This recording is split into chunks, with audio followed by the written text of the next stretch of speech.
राध्या को बचाने के लिए आया प्रथम शेख बनकर और निहारिका की शादी कराई दूसरे लड़के के साथ। जी हाँ मेरे प्यारे दोस्तों, दंगल टीवी के मोस्ट पॉपुलर शो मन अति सुंदर के आने वाले अपकमिंग एपिसोड में आप सभी को कुछ बहुत ही इंटरेस्टिंग देखने को मिलने वाला है। आगे देखने से पहले वीडियो को लाइक करें, चैनल को सब्सक्राइब करें। अब कहानी की शुरुआत करते हैं। मित्तल भवन में शादी की शहनाइयां गूंज रही थी, लेकिन उत्सव के इस शोर के पीछे एक गहरा सन्नाटा और बेचैनी छुपी हुई थी। निहारिका दुल्हन के जोड़े में सजी अपनी जीत का जश्न मनाने के लिए तैयार थी। उसे लग रहा था कि आज प्रथम हमेशा के लिए उसका हो जाएगा। लेकिन प्रथम का दिल और दिमाग कहीं और ही था। मंडप सजा हुआ था, पंडित जी मंत्र पढ़ने के लिए तैयार थे, लेकिन दूल्हा गायब था। उसी वक्त प्रथम की माँ रजनी बदहवास सी वहां आई। उसकी आंखों में आंसू थे और जुबान पर सिर्फ एक ही सवाल, प्रथम बहुत देर हो गई है, बेटा राध्या अभी तक दिखाई नहीं दी, मेरा दिल घबरा रहा है, जाओ और मेरी बहू को ढूंढ कर लाओ। प्रथम ने माँ की ओर देखा, उसकी आंखों में भी वही डर था। उसने दबी आवाज में कहा, माँ, अगर मैं अभी गया तो दादी का क्या होगा? उनकी तबीयत बिगड़ सकती है, हमें निहारिका के साथ शादी का ड्रामा तो करना ही पड़ेगा। ये सुनते ही रजनी का सब्र टूट गया। वो गुस्से से चिल्लाई, भाड़ में गई दादी और भाड़ में गई ये झूठी दुनियादारी। इस वक्त तुम्हारे लिए दिखावा जरूरी है या राध्या की जान? याद रखना प्रथम, अगर आज राध्या को कुछ हो गया तो मैं तुम्हें कभी माफ नहीं करूंगी। माँ की ये फटकार प्रथम के सोए हुए जमीर को जगा गई। उसने मंडप की तरफ एक आखिरी नजर डाली और तूफानी रफ्तार से हवेली से बाहर निकल गया। अब उसे किसी की परवाह नहीं थी, बस राध्या को बचाना था। दोस्तों, कहानी में आगे बढ़ने से पहले अगर आप भी राध्या के सच्चे फैन हैं और चाहते हैं कि वो सुरक्षित वापस आ जाए, तो अभी वीडियो को लाइक करें, चैनल को सब्सक्राइब करें और कमेंट में जय भोलेनाथ जरूर लिखें। शहर की सड़कों पर प्रथम की गाड़ी हवा से बातें कर रही थी।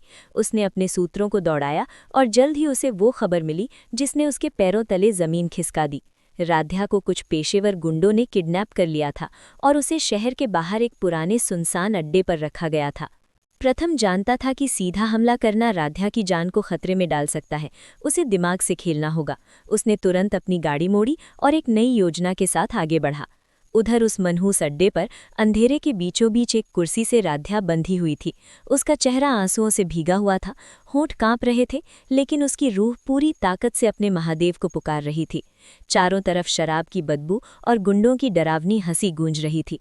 एक गुंडे ने शराब की बोतल मुंह से लगाते हुए कहा, भाई, आज तो किस्मत खुल गई। इस लड़की का सौदा करके इतनी मोटी रकम मिलेगी कि 7 पुश्तें राज करेंगी।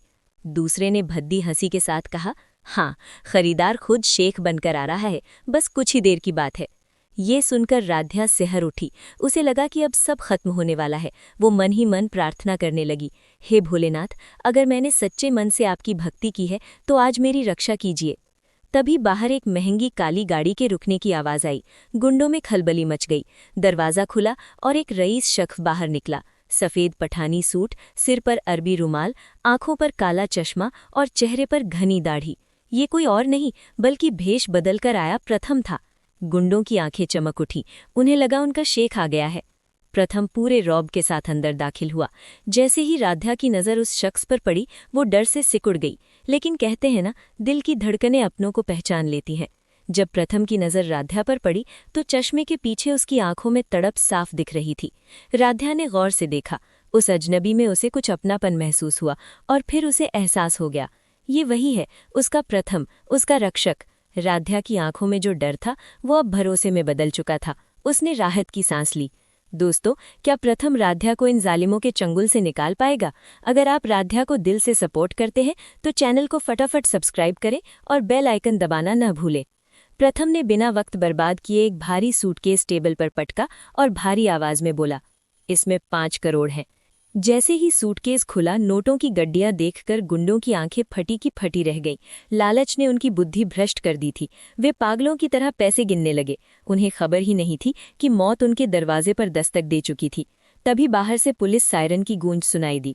गुंडे घबरा गए। पुलिस यहाँ कैसे आई? इससे पहले कि वे कुछ समझ पाते, पुलिस ने चारों तरफ से धावा बोल दिया। भगदड़ मच गई। इसी बीच प्रथम ने अपनी नकली दाढ़ी और चश्मा उतार फेंका। उसका असली चेहरा देखते ही गुंडों के पैरों तले जमीन खिसक गई। तुम? गुंडों का सरदार हकलाया। प्रथम ने जोरदार थप्पड़ जड़ा और गुर्राया, हाँ मैं। ये भेष इसलिए बनाया ताकि तुम जैसे कीड़े एक जगह जमा हो जाओ और अपने ही जाल में फंस सको। पुलिस ने सभी गुंडों को दबोच लिया। राध्या को आजाद कराया गया। प्रथम ने गुंडे की गर्दन पकड़कर पूछा, बोल, ये सब किसके कहने पर किया? गुंडे ने कांपते हुए सच उगल दिया, निहारिका मैडम, उन्होंने ही पैसे दिए थे। सच्चाई सामने थी, लेकिन खेल अभी बाकी था। प्रथम ने उसी गुंडे से निहारिका को फोन लगवाया। डरते डरते गुंडे ने कहा, मैडम, बहुत बड़ा लफड़ा हो गया है, पुलिस आने वाली है।